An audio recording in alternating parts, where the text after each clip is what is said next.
Shpesh herë dëgjoj dikon dhe thot, valla unë s'po mundi bre, dita e gjatë, kam punë, s'po mundi me agjëru, po më duhet koncentrim, të gjitha e tjera e tjera. Por unë po të jap një metodë shumë të lehtë që ti të fillosh të agjërosh. Numër 1, ngritu në syfyr.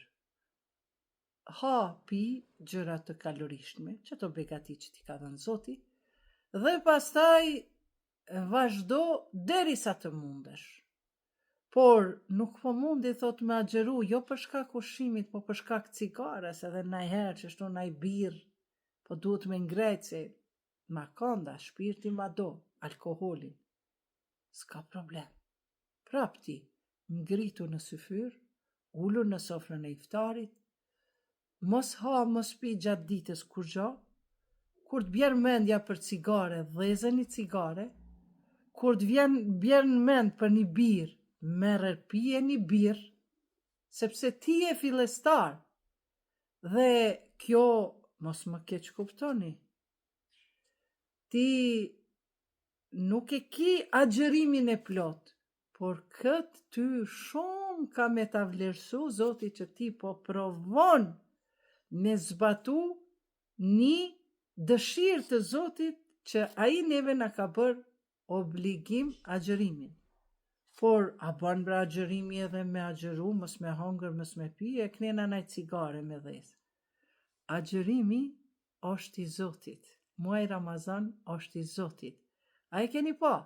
Të gjitha vepra që i bëjmë, falim namaz, na shohin njerëzit, japim zekat, na shohin njerëzit, lexojmë Kur'an, na shohin njerëzit. Flasim për fen, na shohin, na dëgjojnë njerëzit. Por në agjërim, kërkush nuk të sheh. Vetëm ti edhe Zoti.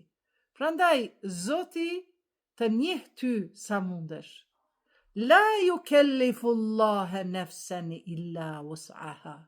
Zoti nuk i randon shpirtat e juj, po vetëm aq sa mundesh. Vlla, i nderuar, motër e nderuar, a mundesh mos me hongër me pi edhe me dhez naj cigare? A mundesh? Provoje. Provoje. Ndoshta Zoti nuk do ta numroj si agjërim, si mbas rregullave të kuranore dhe rregullave të traditës profetike. Por ndoshta Zoti do ta çmoj më shumë atë këmbguljen tënde që ta zbatosh një urdhër të Zotit, të agjironi. E pastaj keme pa çfarë ngritje shpirtërore, çfarë ndryshime në shpirtin tënd do të bëj agjërimi. Pra, ty do të vjen turp nga vetja jote, ta marrësh cigaren edhe të shohësh se ti je i varur nga ajo cigaret. Apo ta marrësh një gotë ven edhe ta shohësh se për këtë ven Zoti është hidhruar. Nuk e pim venën ose piven bismillah në emër të Zotit, por piva alkoholi, pijet alkoholike, vena, të gjitha, rakia, të gjitha janë min ameli shejtan, prej punëve të shejtanit. Allahu thot në Kur'an.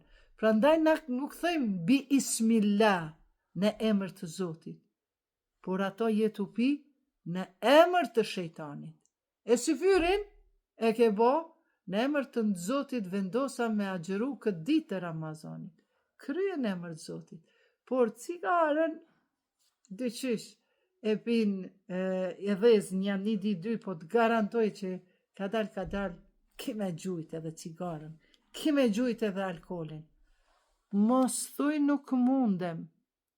Fjala nuk mundem ekziston vetëm në fjalorin e budallas.